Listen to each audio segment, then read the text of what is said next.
గురుదేవులు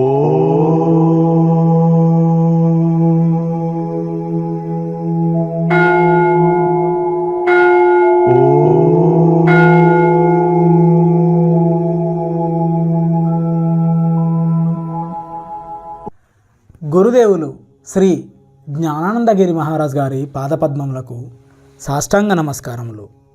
విశ్వ గురు పరంపరకు వందనములు. ఒక యోగి ఆత్మకథ అధ్యాయం 12 రెండవ భాగం.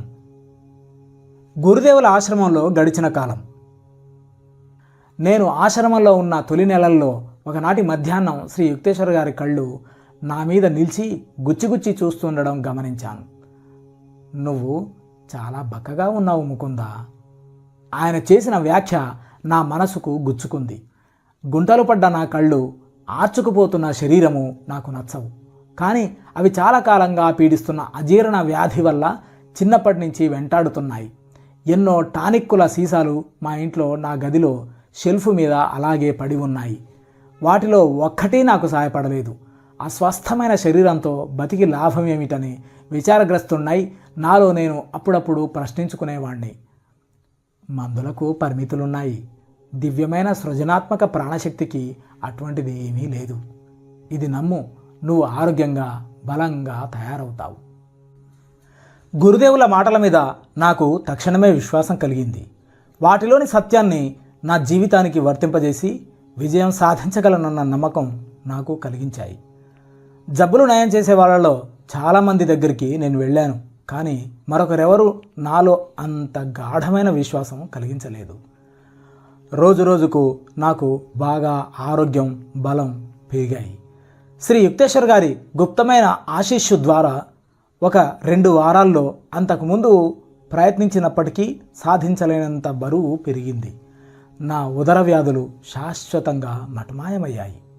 ఆ తర్వాత మరికొన్ని సందర్భాల్లో మా గురుదేవులు మధుమేహం, మూర్ఛ, క్షయ, పక్షవాతం వంటి జబ్బులతో బాధపడే వాళ్లకు దివ్యశక్తితో నయం చేయడం కళ్ళారా చూసే భాగ్యం కలిగింది. చాలా ఏళ్ల కిందట నేను కూడా బరువు పెరగాలని తప్పించేవాణ్ణి. నన్ను నయం చేసిన కొన్నాళ్ళకి గురువుగారు నాకు చెప్పారు. ఒకసారి తీవ్రంగా జబ్బు చేసి కోలుకుంటున్న సమయంలో కాశీలో లాహిరి మహాశయుల్ని దర్శించాను. గురుదేవా, నాకు చాలా జబ్బుగా ఉంటోందండి.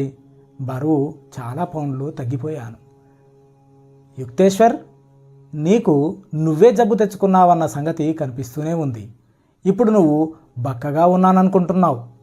నిజానికి లాహిరి మహాశయులు ఆయన్ని సంబోధించింది ప్రియా అనే కానీ యుక్తేశ్వర్ అని కాదు. ఈ పుస్తకంలో ఇక్కడ మరికొన్ని ఇతర చోట్ల 2 పేర్లుంటే పాఠకులకు గందరగోళంగా ఉంటుందని యుక్తేశ్వర్ అన్న పేరే వాడడం జరిగింది. మా గురువుగారి పేరు ప్రియనాథ్ కరార్లో మొదటి భాగం ప్రియా. సన్యాసం తీసుకున్న తర్వాత పెట్టిన పేరు యుక్తేశ్వర్ గిరి. మా గురువుగారు లాహిరి మహాశయుల జీవితకాలంలో ఈ పేరు పెట్టుకోలేదు. నేను ఆశించిన దానికి చాలా విరుద్ధమైన సమాధానం ఇది. అయితే ఆ తర్వాత మా గురుదేవులు ప్రోత్సాహకరంగా ఇలా అన్నారు. చూద్దాం, రేపటికి నీకు తప్పనిసరిగా మెరుగనిపిస్తుందని నా విశ్వాసం. ఆయన నాకు రహస్యంగా నయం చేస్తున్నారన్న సంగతికి సూచనగా ఆయన మాటల్ని గ్రహించడానికి సిద్ధంగా ఉన్న నా మనస్సు. మర్నాడు పొద్దున ఆయన దర్శనానికి వెళ్ళి, గురుదేవా, ఈరోజు ఒంట్లో బాగా మెరుగ్గా ఉందండి అంటూ సంబరపడుతూ చెప్పాను. నిజంగా ఈరోజు నీలో నువ్వే సత్వం నింపుకున్నావు. కాదు గురుదేవా, నాకు సాయం చేసిన వారు మీరు. కొన్ని వారాల తర్వాత నాకు ఏమాత్రమైనా సత్వ రావడం ఇదే మొదలు. నిజమే, నీ జబ్బు చాలా తీవ్రంగానే ఉండేది. నీ శరీరం ఇంకా బలహీనంగానే ఉంది. అది రేపు ఎలా ఉంటుందో ఎవరు చెప్పగలరు? ఆ బలహీనత మళ్ళీ వచ్చే అవకాశం ఉందన్న ఆలోచనే నాలో వణుకు, భయం పుట్టించింది. మర్నాడు పొద్దున ఈ శరీరాన్ని లాహిరి మహాశయుల ఇంటికి చేరవేయడమే అసాధ్యమనిపించింది. గురుదేవా, మళ్ళీ జబ్బుగా ఉందండి. మా గురుదేవుల చూపు దురవగాహంగా ఉంది. అంటే మళ్ళీ జబ్బు తెచ్చుకున్నావన్నమాట. నాలో ఓర్పు నశించింది. గురుదేవా, రోజురోజుకు మీరు నన్ను హేళన చేస్తూ వస్తున్నారని ఇప్పుడు గ్రహించాను. నేను చెప్పిన నిజమైన సంగతులు మీరెందుకు నమ్మరో అర్థం కావడం లేదు అన్నాను. నిన్ను మార్చి మార్చి ఒకసారి బలహీనంగాను మరోసారి బలంగాను చేస్తున్నవి నిజంగా నీ ఆలోచనలే. గురువుగారు నా వైపు ఆప్యాయంగా చూశారు. నీ ఆరోగ్యం నీ అవచేతన మనస్సులో సాగే ఆలోచనల్ని ఖచ్చితంగా ఎలా అనుసరిస్తోందో నువ్వే చూశావు. ఆలోచన అనేది విద్యుత్తులాగా, భూమి ఆకర్షణలాగానే ఒకానొక శక్తి. మానవుడి మనస్సు పరమేశ్వరుడి సర్వశక్తివంతమైన చైతన్యంలో ఒక విస్ఫులింగం. శక్తియుక్తమైన నీ మనసు అత్యంత గాఢంగా దేన్ని విశ్వసిస్తే అది జరిగి తీరుతుందని నీకు నిరూపించగలను. లాహిరి మహాశయులు వ్యర్థంగా ఏది మాట్లాడరని తెలిసి నేను అత్యంత శ్రద్ధాభక్తులతో కృతజ్ఞతతో ఆయనతో ఇలా అన్నాను. గురుదేవా, ఇప్పుడు నేను బాగా ఉన్నానని, నా వెనకటి బరువు నాకు వచ్చిందని అనుకుంటే అవి కూడా జరుగుతాయా? అలాగే జరుగుతాయి, ఈ క్షణంలోనే. గురుదేవులు గంభీరంగా అన్నారు. ఆయన చూపు నా కళ్ళ మీదే కేంద్రీకరించి ఉంది. తక్షణమే నాలో బలమే కాకుండా బరువు కూడా పెరిగినట్లనిపించింది. లాహిరి మహాశయులు మౌనం వహించారు. మరికొన్ని గంటల సేపు ఆయన పాద సన్నిధిలో కూర్చొని మా అమ్మ ఉంటున్న ఇంటికి వెళ్ళాను. నేను కాశీ వెళ్ళినప్పుడల్లా అక్కడే ఉంటుంటాను. నాయనా, ఏమైందిరా నీకు? ఒంటికి నీరు పట్టి ఉబ్బిందా ఏమిటి అంటూ అమ్మ తన కళ్ళని తాను నమ్మలేకపోయింది. నా ఒళ్ళు జబ్బు చేయకముందు ఎంత నిండుగా దృఢంగా ఉండేదో ఇప్పుడు అలా ఉంది. నా బరువు తూచుకొని చూస్తే ఒక్క రోజులోనే 50 పౌండ్లు పెరిగిన సంగతి గమనించాను. అది ఎప్పటికీ అలానే ఉండిపోయింది. నా బక్కపలచటి శరీరాన్ని చూసిన స్నేహితులు, పరిచయస్తులు ఒక్కసారి తెల్లబోయారు. వాళ్లలో కొందరు ఈ అలౌకిక ఘటన ఫలితంగా తమ జీవిత విధానాన్ని మార్చుకొని లాహిరి మహాశయులకు శిష్యులయ్యారు. బ్రహ్మజ్ఞులైన మా గురుదేవులు ఈ ప్రపంచం సృష్టికర్త ఘనీభూత స్వప్నం తప్ప మరేమీ కాదని ఎరుగుదురు. దివ్యస్వాప్నికుడైన పరమేశ్వరుడితో తమకున్న ఏకత్వం స్పృహలో ఉన్నందువల్ల ఆయన భౌతిక ప్రపంచపు స్వప్నాణువుల్ని తమ ఇచ్ఛానుసారంగా ప్రకటితం చేయడం కానీ, లుప్తం చేయడం కానీ, లేదా తాము కోరిన మార్పు ఏదైనా తీసుకురావడం కానీ చేయగలుగుతున్నారు. నువ్వు ప్రార్థించేటప్పుడు వేటిని కోరతావో అవి నీకు వస్తాయని, వాటిని నువ్వు పొందుతావని నమ్ము. మార్కు 11వ అధ్యాయం 24వ వచనం, బైబిల్. సృష్టి అంతా నియమబద్ధమైనది. విజ్ఞాన శాస్త్రవేత్తలు కనిపెట్టగల బాహ్య జగత్తులో పనిచేసే సూత్రాల్ని ప్రకృతి నియమాలు అని అంటున్నారు. కానీ గుప్తమైన ఆధ్యాత్మిక స్థాయిల్ని, గూఢమైన అంతశ్చేతనను పాలించే సూక్ష్మ నియమాలు కూడా ఉన్నాయి. ఈ సూత్రాలు యోగశాస్త్రం ద్వారానే తెలుసుకోగలిగినవి. పదార్థం నిజస్వభావం తెలుసుకోగలవాడు ఆత్మ సాక్షాత్కారం పొందిన సద్గురువే కానీ భౌతిక శాస్త్రజ్ఞుడు కాడు. అటువంటి జ్ఞానం వల్లనే క్రీస్తు ఒక సేవకుడికి తన శిష్యుడు తెగ్గోసిన చెవిని బాగు చేశాడు. వాళ్లలో ఒకడు ప్రధాన యాజకుని సేవకుణ్ణి కొట్టి వాడి కుడి చెవి తెగ్గోశాడు. అయితే యేసు వాళ్లను తాళమని చెప్పి వాడి చెవి ముట్టుకొని నయం చేశాడు. లూకా 22వ అధ్యాయం 50వ వచనం, బైబిల్. మా గురువుగారు పవిత్ర గ్రంథాల్ని వ్యాఖ్యానించడంలో సాటిలేనివారు. నాకు అత్యంత సంతోషకరమైన జ్ఞాపకాలు అనేకం ఆయన ప్రసంగాలకు సంబంధించినవే. రత్నాలు పొదిగిన ఆభరణాల వంటి ఆయన ఆలోచనలు అశ్రద్ధ లేదా మూఢత్వం అనే బూడిదపాలు కాలేదు. నాలో కుదురు లేక శరీరంలో కొద్దిగా కదలిక కనిపించినా, కొద్దిగా పరధ్యానంగా ఉన్నా చాలు మా గురుదేవుల వ్యాఖ్యానం తక్షణమే ఆగిపోయేది. నువ్విక్కడ లేవు అన్నారు శ్రీ యుక్తేశ్వర్ గారు ఒకనాటి మధ్యాహ్నం తాము చెబుతున్నది ఆపేసి. ఆయన ఎప్పటిలాగానే నా మనోగతిని నిర్దాక్షిణ్యంగా గమనిస్తూ వచ్చారు. గురూజీ, నా స్వరంలో అభ్యంతరం ధ్వనించింది. నేను కదలలేదు, నా కనురెప్పలు ఆడలేదు. మీరు చెప్పిన ప్రతి మాట మళ్ళీ వినిపించగలను. అయినా పూర్తిగా నా దగ్గర లేవు. నువ్వు చెప్పిన అభ్యంతరం వల్ల నీ మనోవీధిలో నువ్వు 3 సంస్థల్ని సృష్టిస్తున్నావన్న సంగతి చెప్పక తప్పడం లేదు. ఒకటి సమతల ప్రదేశంలో వనస్థలాశ్రమం, ఇంకొకటి ఒక కొండ మీద, మరొకటి సముద్రపు ఒడ్డున. నిజానికి అస్పష్టంగా రూపొందిన ఆ ఆలోచనలు నా అవచేతన మనసులో లేకపోలేదు. క్షమాపణ వేడుకుంటున్నట్టుగా ఆయన వైపు చూశాను. అలవోకగా చేసే ఆలోచనల్ని కూడా ఆకళించుకునే గురువుగారి దగ్గర నేను చేయగలిగేదేముంది? నువ్వు నాకు ఆ హక్కు ఇచ్చావు.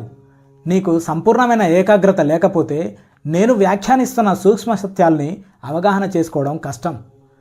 అవసరమైతే తప్ప నేను ఇతరుల మనసుల్లోని ఏకాంతతకు భంగం కలిగించను. మనిషికి తన ఆలోచనల్లో రహస్యంగా సంచరించే సహజమైన హక్కు ఉంది. పిలవనిదే పరమేశ్వరుడు అందులోకి ప్రవేశించడు. నేను చొరపడ్డానికి సాహసించను. మీకు ఎప్పటికీ స్వాగతమే గురుదేవా. వాస్తుకళా సంబంధమైన నీ కలలు తరువాత ఫలిస్తాయిలే. ఇది అధ్యయనానికి సమయం. ఈ విధంగా మా గురుదేవులు సందర్భవశాత్తు నా జీవితంలో 3 ముఖ్యమైన సంఘటనలు జరగబోతున్నాయని తమకు తెలిసిన విషయం తమకు సహజమైన నిరాడంబర పద్ధతిలో వెల్లడించారు. కిషోర ప్రాయం నుంచి నాకు వివిధ దృశ్యాల్లో 3 భవనాలు ఆకృతులు అస్పష్టంగా ఔపిస్తూ ఉండేవి. ఈ 3 దర్శనాలు శ్రీ యుక్తేశ్వర్ గారు సూచించిన వరుసలోనే భౌతిక రూపం ధరించాయి. మొదట రాంచీలో ఒక సమతల ప్రదేశంలో మగపిల్లల కోసం యోగ విద్యాలయం స్థాపించడం జరిగింది. తర్వాత లాస్ ఏంజలీస్లో ఒక కొండ మీద అమెరికా ప్రధాన కార్యాలయం నెలకొల్పడం జరిగింది. ఆ తర్వాత కాలిఫోర్నియాలోని ఎన్సినీటస్లో పసిఫిక్ మహాసముద్రానికి ఎదురుగా ఆశ్రమం స్థాపించడం జరిగింది. ఫలానా సంఘటనలు జరుగుతాయని నేను జోస్యం చెబుతున్నాను అంటూ గురుదేవులు ఎన్నడూ దంభాలు పలకలేదు. అలా కాకుండా అది జరగవచ్చునేమో కదూ అంటూ సూచన చేసేవారు. ఆయన నిరాడంబర వాక్కు భవిష్యాన్ని జోస్యంగా చెప్పే శక్తిని మరుగుపరిచేది. అన్నదాన్ని వెనక్కి తీసుకోవడం అన్నది లేదు. కొద్దిగా తెరమరుగుగా ఆయన చెప్పిన జోస్యాలు తప్పుగా ఎన్నడూ రుజువు కాలేదు. శ్రీ యుక్తేశ్వర్ గారు మితభాషులు. వైఖరిలో యథార్థత ఉండేది. అస్పష్టత కానీ కలలు కనే స్వభావం కానీ ఆయనలో ఏ కోశానా లేదు. ఆయన కాళ్ళు నేల మీదే నిలదొక్కుని ఉండేవి. ఆయన తల స్వర్గధామంలోనే కుదురుకొని ఉండేది. వ్యవహార దక్షులైన వాళ్ళు ఆయన ప్రశంసకు పాత్రులయ్యేవారు. సాధుత్వం అంటే మూగతనం కాదు, దివ్యానుభూతులు అశక్తుణ్ణి చేసేవేమీ కావు అంటారాయన. క్రియాశీలకమైన సద్గుణాభివ్యక్తి తీక్షణమైన బుద్ధికి ప్రేరకమవుతుంది. మా గురుదేవులు అధిభౌతిక క్షేత్రాలని గురించి చర్చించడానికి విముఖులు. ఆయన ప్రసరించే ఒకే ఒక అద్భుత ప్రభ పరిపూర్ణమైన సరళత్వం. సంభాషణ చేసేటప్పుడు ఆయన ఆశ్చర్యం కలిగించే ప్రస్తావనలేవీ రాకుండా చూసేవారు. పనిలో ఆయన విలక్షణత స్వేచ్ఛగా అభివ్యక్తమయ్యేది. చాలామంది బోధకులు అలౌకిక ఘటనల గురించి మాట్లాడేవారే కానీ చేసి చూపించగలిగింది శూన్యం. శ్రీ యుక్తేశ్వర్ గారు సూక్ష్మ నియమాల గురించి చెప్పడం అరుదు, కానీ వాటి చేత తమ సంకల్పానుసారంగా రహస్యంగా పనిచేయించేవారు. ఆత్మసాక్షాత్కారం పొందినవాడు ఆంతరిక ప్రేరణ పొందితేనే గాని అలౌకిక అద్భుత చర్య ఏదీ చెయ్యడు అని వివరించారు గురుదేవులు.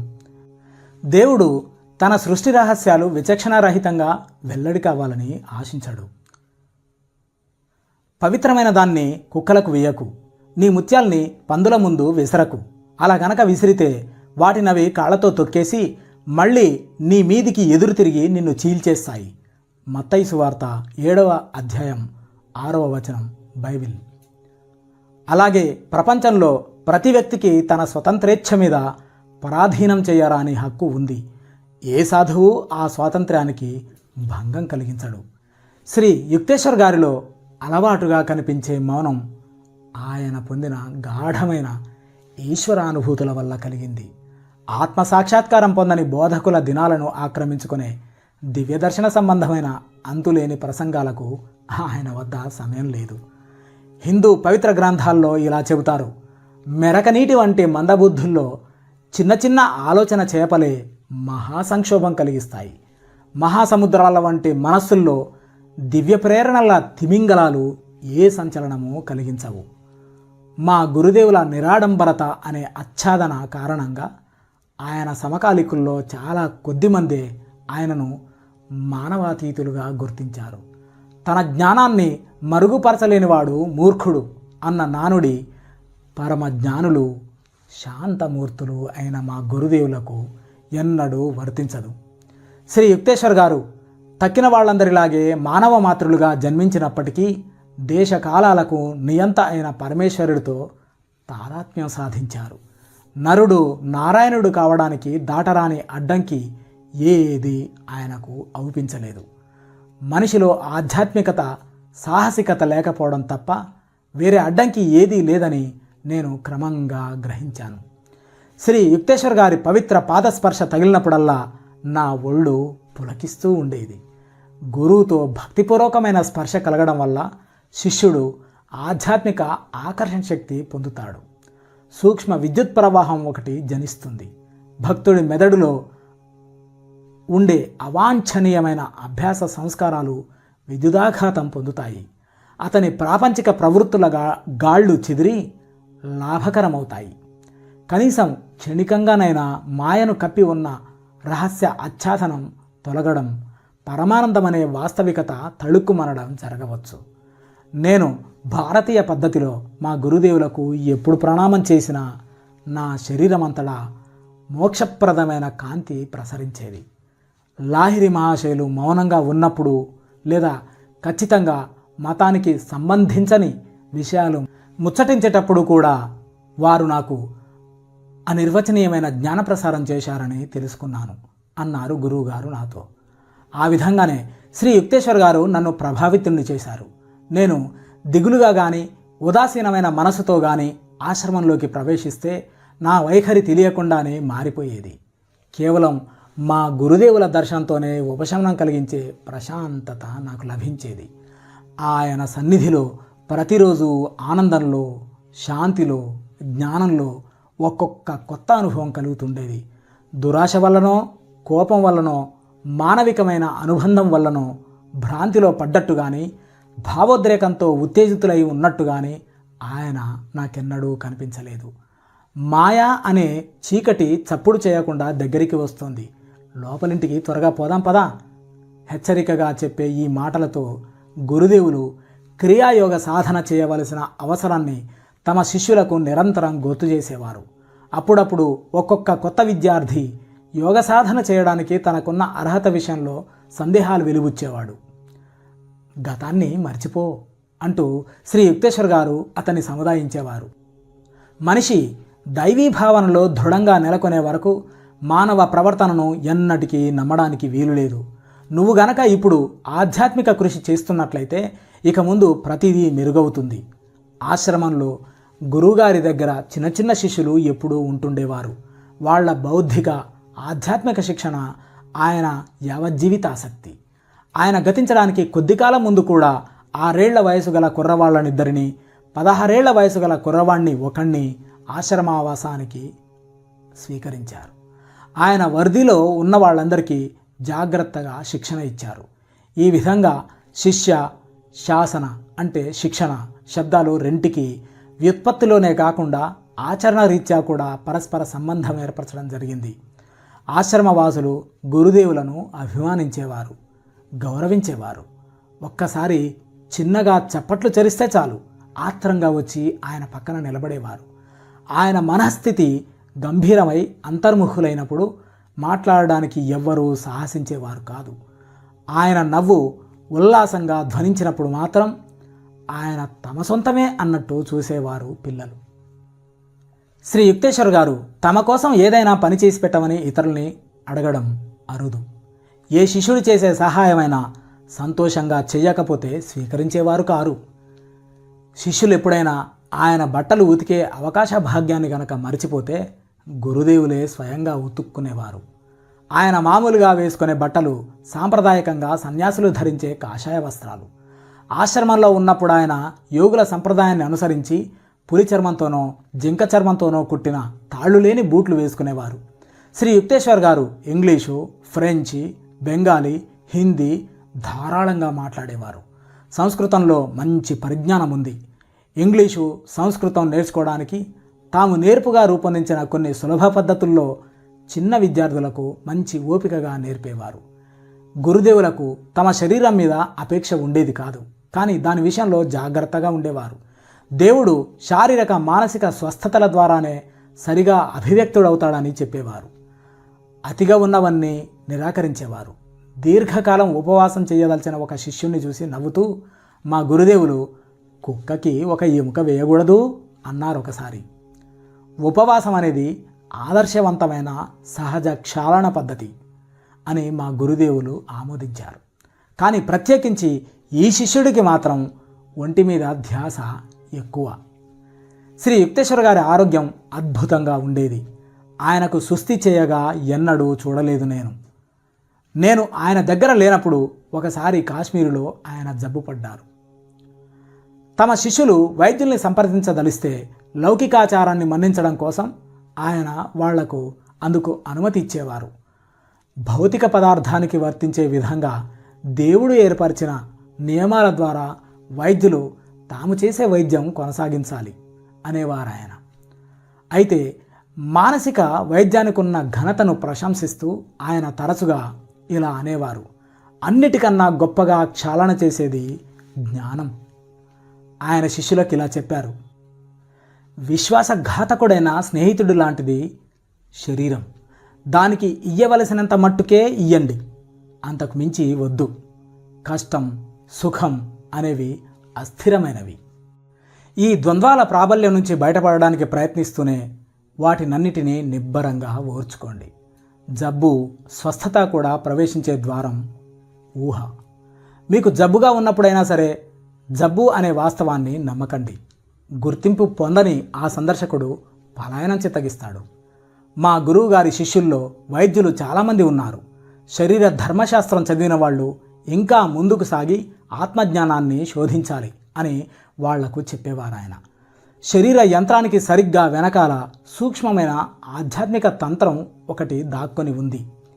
శ్రీ యుక్తేశ్వర్ గారు తమ శిష్యుల్ని పాశ్చాత్య దేశాల సుగుణాలని ముడుచుకున్న జీవంతమైన మేళనకర్తలుగా నడుచుకోమని సలహా ఇచ్చేవారు. ఆయనైతే బాహ్యమైన అలవాట్లలో పాశ్చాత్య ఫక్కీ నిర్వాహకులు, అంతరంగంలో ప్రాచ్యఫక్కీ ఆధ్యాత్మికవాది. పాశ్చాత్యుల అభ్యుదయశీలక ప్రతిభాసంపన్న ఆరోగ్యప్రదమైన పంథాలను అనేక శతాబ్దుల కాలంగా ప్రాచ్య దేశాల ఘనత నిలిపిన ధార్మిక ఆదర్శాలను ప్రశంసించేవారాయన. క్రమశిక్షణ నాకు కొత్త కాదు. ఇంటి దగ్గర నాన్నగారు క్రమశిక్షణలో ఖచ్చితంగా ఉండేవారు. అనంతుడైతే తరచూ కఠినంగా ఉండేవాడు. కానీ శ్రీ యుక్తేశ్వర్ గారి శిక్షణ తీవ్రం అనాలి తప్ప మరో రకంగా చెప్పడానికి వీల్లేదు. క్షణికమైన విషయాల్లోనైతేనేం, మామూలు నడవడి తాలూకు సూక్ష్మ వైవిధ్యాల విషయంలోనైతేనేం పరిపూర్ణతాప్రియులైన మా గురుదేవులు తమ శిష్యుల్ని తీవ్రంగా విమర్శించేవారు. చిత్తశుద్ధి లేని సభ్యత నిర్జీవమైన సుందరాంగి వంటిది అన్నారు ఒకసారి సందర్భవశాత్తు ఆయన. సభ్యత లేని రుజుత్వం వైద్యుడి కత్తిలాగా పనికి వచ్చేదే కానీ అప్రియమైనది. మర్యాదతో కూడిన నిష్కాపట్యం సహాయకరమైనదే కాక ప్రశంసనీయమైనది కూడా. గురుదేవులు నా ఆధ్యాత్మిక ప్రగతి విషయంలో తృప్తిపడ్డట్టే కనిపించారు. ఎప్పుడో కానీ దాన్ని ప్రస్తావించకపోవడమే నేను అలా అనుకోవడానికి కారణం. ఇతర విషయాల్లో మట్టుకు ఆయన చివాట్లు నా చెవులకు కొత్త కావు. పరధ్యానం, అప్పుడప్పుడు దిగాలు పడి ఉండడం, మర్యాదకు సంబంధించిన నియమాలు కొన్ని పాటించకపోవడం, తీరువు లేకుండా అప్పుడప్పుడు పనిచేయడం, ఇవే నా పెద్ద అపరాధాలు. మీ నాన్న భగవతి గారి కార్యకలాపాలు ఎంత కట్టుదిట్టంగా ఎంత తీరుగా ఉంటాయో చూడు అని మా గురువుగారు అన్నారు ఒకనాడు. లాహిరి మహాశైల శిష్యులైన వీరిద్దరూ నేను మొదటిసారి శ్రీరాంపూర్ ఆశ్రమానికి వెళ్ళిన కొద్ది రోజులకే కలుసుకున్నారు. మా నాన్నగారు మా గురువుగారు ఒకరినొకరు గాఢంగా అభిమానించారు. వీరిద్దరూ యుగ యుగాంతరాలకు కూడా క్షయం కాని ఆధ్యాత్మిక ఆధార శిలల పునాదుల మీద రమ్యమైన అంతర్జీవిత హార్మ్యాన్ని నిర్మించుకున్నారు. నా చిన్నప్పుడు కొద్ది కాలం నాకు చదువు చెప్పిన ఒక మాస్టారు గారి దగ్గర తప్పుడు పాఠాలు కొన్ని వంటబట్టించుకున్నాను. శిష్యుడైన వాడు లౌకిక విధుల నిర్వహణ కోసం ఎక్కువగా శ్రమపడాల్సిన అవసరం లేదని నాకు చెప్పడం జరిగింది. నేను నా పనుల్ని ఉపేక్షించడం కానీ అజాగ్రత్తగా చేయడం కానీ జరిగినప్పుడు నన్ను మందలించలేదు. మానవ ప్రకృతికి అల్లాంటి బోధలు వంట పట్టించుకోవడం చాలా సులువుగా కనిపిస్తుంది. అయితే గురుదేవుల కఠిన శిక్షణలో బాధ్యతారాహిత్యం అనే ఇంపైన భ్రమల్లోంచి త్వరగానే బయటపడ్డాను. ఈ లోకానికి పనికిరాని అతి మంచి వాళ్ళు పరలోకానికి అలంకారులుగా ఉన్నారు అన్నారు శ్రీ యుక్తేశ్వర్ గారు ఒకనాడు. ఈ భూమి మీద ఉచితంగా లభించే గాలి పీలుస్తున్నంత కాలం కృతజ్ఞతాపూర్వకమైన సేవ చేయవలసిన బాధ్యత మన మీద ఉంటుంది. ఊపిరి అవసరం లేని సమాధి స్థితిని పూర్తిగా సాధించిన వాడు మాత్రమే ప్రాపంచిక విధుల నుంచి విముక్తి పొందుతాడు అని చెబుతూ ఆయన, నువ్వు అంతిమ పరిపూర్ణత్వం సాధించినప్పుడు ఆ విషయం నీకు తెలియజేయకుండా ఉండను.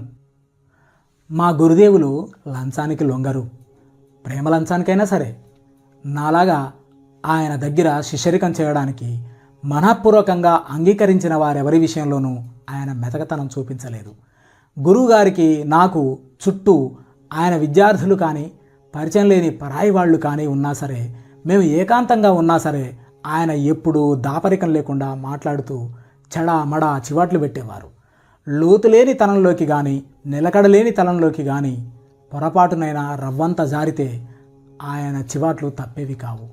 అహంకారాన్ని అణగొట్టే ఈ మాదిరి వ్యవహార విధానం సహించడం కష్టమే అయినప్పటికీ నాలో ఉన్న మానసికమైన ఎగుడు దిగుళ్లను చదును చేయడానికి శ్రీ యుక్తేశ్వర్ గారిని అనుమతించాలన్నదే మార్చరాని నా తీర్మానం. నాలో ఈ గొప్ప మార్పు కోసం ఆయన శ్రమిస్తుంటే చాలాసార్లు ఆయన వేసే క్రమశిక్షణపు సమ్మెట దెబ్బల భారానికి నేను కంపించేవాణ్ణి. నా మాటలు నీకు నచ్చకపోతే నువ్వు ఎప్పుడైనా సరే స్వేచ్ఛగా వెళ్ళిపోవచ్చు అని హామీ ఇచ్చారు గురుదేవులు. నీ అభివృద్ధి తప్ప నేను నీ దగ్గర మరేమీ కోరను. నీకు లాభం కలుగుతోందనిపిస్తేనే ఉండు.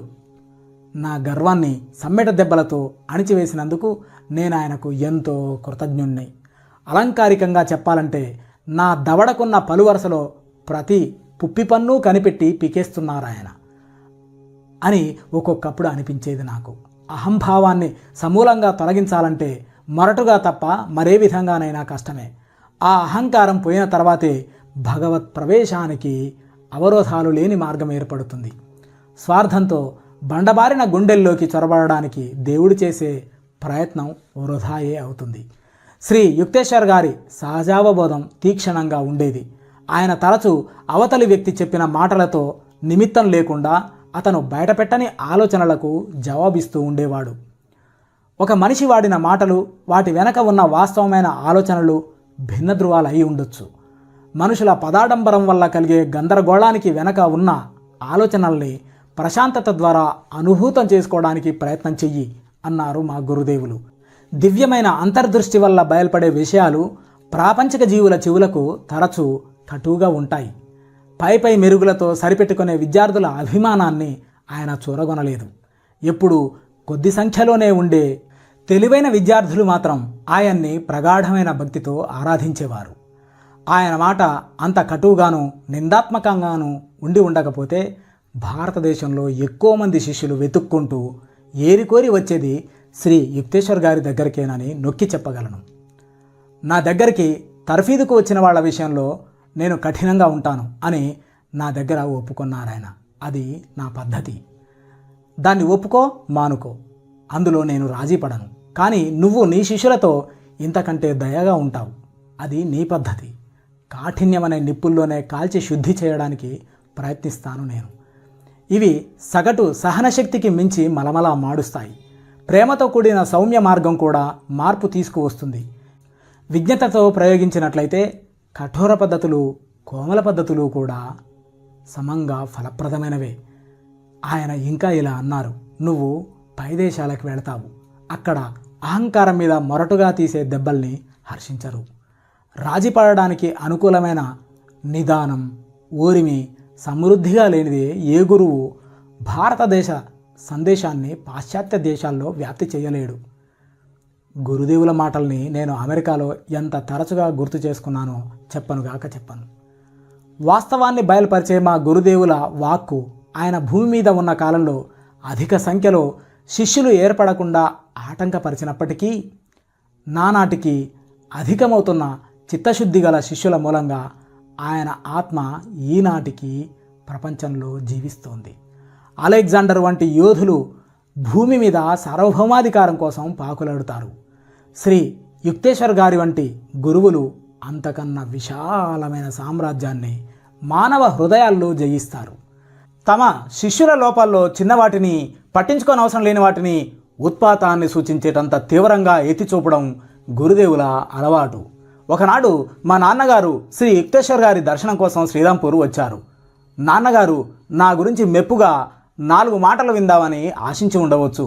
కానీ నాలో ఉన్న లోపాల్ని వరుస పెట్టడం వినేసరికి అదిరిపోయారు. వెంటనే నా దగ్గరికి వచ్చారు.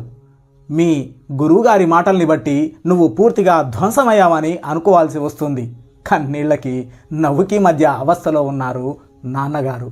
ఆ సమయంలో శ్రీ యుక్తేశ్వర్ గారి అసంతుష్టికి కారణం ఒక్కటే. ఒకతన్ని ఆధ్యాత్మిక మార్గంలోకి మార్చే విషయమై గురువుగారు ఆ పని వద్దని సౌమ్యంగా సూచించినప్పటికీ నేను అందుకు ప్రయత్నిస్తూ ఉండడమే. నేను రోషంగా గబగబా గురువుగారి దగ్గరికి వెళ్ళాను. చేసిన తప్పు తెలిసిన వారిలా నన్ను చూసి కళ్ళు కిందికి వాల్చుకున్నారు. ఆ దివ్యసింహం నా ఎదుట అంత సౌమ్యంగా ఉండగా చూడడం అదొక్కసారే. ఆ ఏకైక క్షణాన్ని పూర్తిగా ఆనందించాను. స్వామి, మా నాన్నగారి దగ్గర నా గురించి అంత నిర్దయంగా మాట్లాడి ఆయన విస్తుపోయేటట్టు ఎందుకు చేశారు? అది న్యాయమేనా? ఇంకెప్పుడు అలా చెయ్యను. శ్రీ యుక్తేశ్వర్ గారి కంఠస్వరం క్షమాపణ చెప్పుకుంటున్నట్టుగా ఉంది. చటుక్కున నేను నిరాయుధుణ్ణైపోయాను. ఆ మహానుభావులు తప్పు ఎంత వెంటనే ఒప్పుకున్నారు. అయితే గురుదేవులు మళ్ళీ ఎన్నడూ నాన్నగారి మనశ్శాంతిని పోగొట్టలేదు.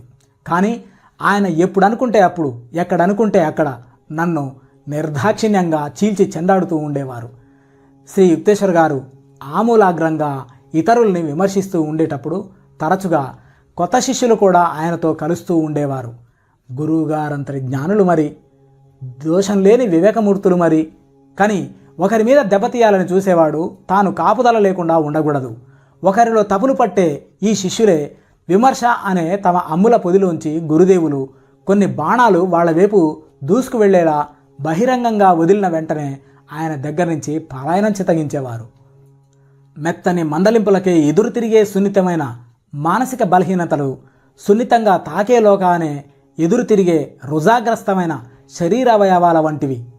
పలాయనం చేసే వాళ్ళ గురించి శ్రీ యుక్తేశ్వర్ గారు సరదాగా చేసిన వ్యాఖ్య ఇది. చాలామంది శిష్యులకు గురువు గురించి ముందుగా ఊహించుకున్న అభిప్రాయాలు కొన్ని ఉండడంతో వాటిని బట్టి వాళ్ళు ఆయన మాటల్ని, చేతల్ని నిర్ణయిస్తూ ఉంటారు. అటువంటి వ్యక్తులు శ్రీ యుక్తేశ్వర్ గారిని తాము అర్థం చేసుకోలేదని తరచుగా ఫిర్యాదు చేస్తూ ఉంటారు. మీరు దేవుణ్ణి అర్థం చేసుకోరు అంటూ ఒక సందర్భంలో నేను మాటకు మాట జవాబిచ్చాను. ఒక సాధువు మీకు అర్థం కావడమే జరిగితే మీరే ఒక సాధువు అవుతారు. సృష్టిలో కోటాను కోట్ల రహస్యాలు దురవగాహంగా ఉండగా సాధువుల అగాధమైన ప్రకృతి ఒకటి తక్షణమే అర్థం కావాలని కోరడానికి సాహసించవచ్చా? శిష్యులు వచ్చేవారు, సాధారణంగా వెళ్ళిపోయేవారు. సులువైన దారి కోసం, అంటే తక్షణ సానుభూతి కోసం, తన యోగ్యతలకు ఆహ్లాదకరమైన గుర్తింపు కోసం తప్పించిపోయే వాళ్ళకి ఈ ఆశ్రమంలో అది కనిపించేది కాదు. గురుదేవులు తమ శిష్యులకు ఆశ్రయం, అనేక యుగాల పాటు సంరక్షణ ఇస్తుండేవారు. కానీ చాలామంది శిష్యులు లోభుల మాదిరిగా తమ అహంకారానికి తృప్తి కూడా కావాలని కోరేవారు. వినయం అలవర్చుకోవడానికి బదులుగా జీవితంలో ఎదురయ్యే లెక్కలేలన్ని అవమానాలకే ప్రాముఖ్యమిచ్చి వెళ్ళిపోయేవారు వాళ్ళు. శ్రీ యుక్తేశ్వర్ గారి తీక్షణ కిరణాలు, అంటే బహిరంగంగా లోపలికి చొచ్చుకు వెళ్ళే ఆయన జ్ఞాన సూర్యరశ్మి వాళ్ళ ఆధ్యాత్మిక రుగ్మతకు భరించజాలనంత శక్తివంతమైనవి. వాళ్ళు తమను పొగడ్తతో మరుగుపరుస్తూ అజ్ఞానం అనే కలత నిద్రలో ఉండనిచ్చే తక్కువ స్థాయి గురువును చూసుకునేవారు. గురుదేవుల దగ్గర నేనున్న తొలినాళ్లలో 10 మంది ముందు ఆయన పెట్టే చివాట్లంటే ఒక రకం భయం పట్టుకుంది. అయితే ఆయన మాటల రూపంలో చేసే ఆ శస్త్రచికిత్సలు తర్ఫీదు ఇమ్మని నా మాదిరిగా తమను కోరిన వ్యక్తుల మీదే ప్రయోగించేవారని త్వరలోనే గ్రహించాను. అందుకు గింజుకునే విద్యార్థి ఎవరైనా అభ్యంతర చెబితే మటుకు శ్రీ యుక్తేశ్వర్ గారు మనసులో ఏమీ నొచ్చుకోకుండా మౌనం వహించేవారు. ఆయన మాటలు ఎప్పుడూ వ్యక్తిగతంగా వర్తించేటట్టుగా కాకుండా జ్ఞాన సంపన్నమై ఉండేవి, కానీ అగ్రహోదగ్రంగా ఉండేవి కావు. గురుదేవుల చీవాట్లు ఉత్తిపుణ్యానికి వచ్చిన వాళ్ళకి ఎన్నడూ తగిలేవి కావు. వాళ్ళ లోపాలు కొట్టవచ్చినట్టు ఉన్నప్పటికీ వాటిని గురించి ఆయన వ్యాఖ్యానించడం అరుదు. కానీ తమ సలహా కోసం వచ్చిన విద్యార్థుల విషయంలో మట్టుకు శ్రీ యుక్తేశ్వర్ గారు తమ మీద గురుతరమైన బాధ్యత ఉందని భావించేవారు. అహంకారం చొరబారిన మానవులు అనే ముడి ఖనిజాన్ని మార్చడానికి పూనుకున్న గురువే నిజంగా ధైర్యశాలి. సాధువు సాహసం మాయాజాలంలో ఇరుక్కొని కలవరపడే ప్రజల మీద, అంటే తడుములాడుకునే గుడ్డివాళ్లలాంటి ప్రాపంచిక జనుల మీద కలిగిన కరుణలో పాదుకొని ఉంటుంది. నేను నాలో ఉన్న ఉడుకుబోతుతనాన్ని పోగొట్టుకున్న తర్వాత నా మీద పడే తిట్లలో స్పష్టంగా తగ్గుదల కనిపించింది. గురుదేవులు అత్యంత సూక్ష్మరీతిలో కరిగి కరుణాన్వితులయ్యారు.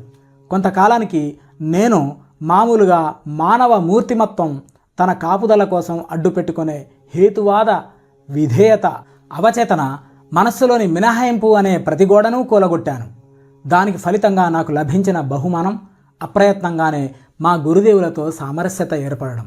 అప్పుడు నేను ఆయన మనిషి మీద నమ్మకం ఉంచిన వారని, మంచి చెడ్డలు ఆలోచించేవారని, గుప్తంగా ప్రేమించేవారని కనిపెట్టాను.